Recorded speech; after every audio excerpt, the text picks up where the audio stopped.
We see the planting of 11 million more trees as part of that programme of making sure that our soils, that our land environment can be refreshed, replenished and renewed.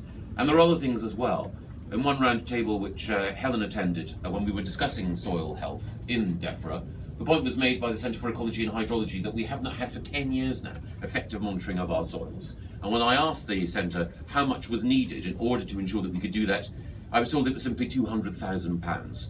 Well, for want of a nail, the horse was lost and the kingdom was lost. For want of £200,000, we can't go on without the super work that the Centre for Ecology and Hydrology can do to ensure that we have effective monitoring. So I said there and then that in the 25-year environment plan we would commit to having effective monitoring of soil quality.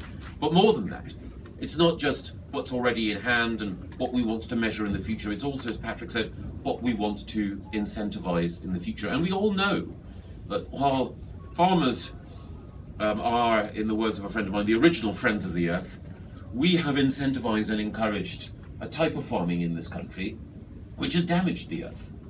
If you have heavy machines churning the soil, impacting it, if you drench it in chemicals which of course were designed to ensure that yields could increase, but in the process also undercut the future fertility of that soil, yes, you can increase yields year on year on year, but ultimately you really are cutting away the ground from underneath you.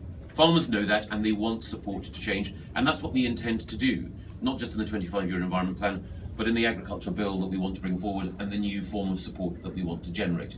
And it's not our job at the centre to dictate exactly what every farmer should do, but Patrick makes a powerful point about mixed farming.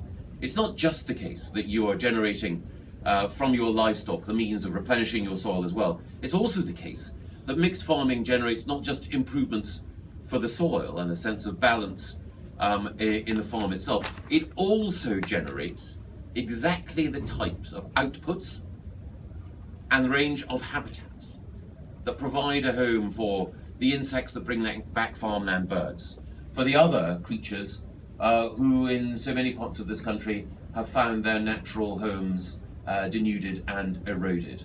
It is, and there are so few examples of this in politics, that it's worth celebrating, a genuinely virtuous circle.